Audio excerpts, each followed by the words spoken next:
La note s'intitule « Quelle sélectivité dans la réduction des dépenses publiques ?» C'est une note qu'on a rédigée au moment du rapport Action publique de demain, parce qu'on savait que les dépenses publiques sont un sujet primordial pour l'État, pour l'action publique de demain, et on avait à cœur d'étudier la manière dont les États pouvaient modifier la structure de leurs dépenses. En particulier, cet indicateur essaye de distinguer les États dont la structure des dépenses publiques évolue de manière marquée, où il y a des arbitrages importants entre postes budgétaires, et les États pour lesquels la structure des dépenses publiques reste relativement constante dans le temps.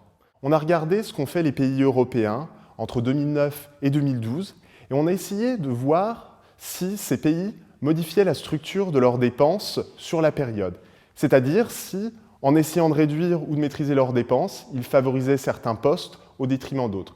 Donc, par poste, on entend les principales fonctions de la dépense publique. On en retient pour construire notre indicateur une soixantaine, qui vont de la défense à l'éducation primaire, en passant par la santé, les dépenses de vieillesse. L'indicateur est construit de la manière suivante. Plus sa valeur va être élevée, plus ça signifie que le pays a procédé à des arbitrages importants. Certains pays ont des valeurs d'indicateurs plus faibles, montrant qu'ils ont davantage recouru au rabot, c'est-à-dire conserver la même structure de dépenses, faire baisser ou faire progresser ces dépenses, tous ces postes de dépenses de pourcentage équivalent.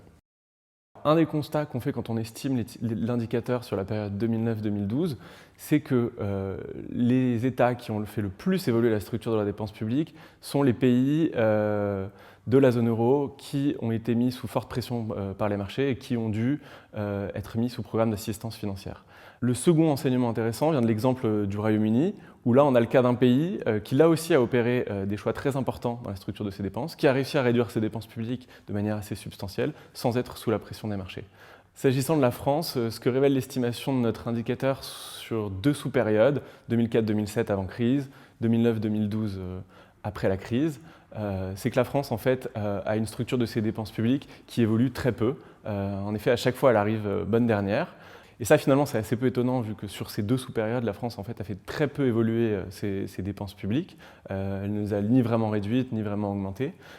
Pour rendre justice à l'effort d'ajustement des finances publiques français, c'est vrai que en fait, la période après-crise, à laquelle on s'intéresse, donc jusqu'à 2012, en fait, l'ajustement des finances publiques s'est surtout fait via un effort sur les prélèvements obligatoires.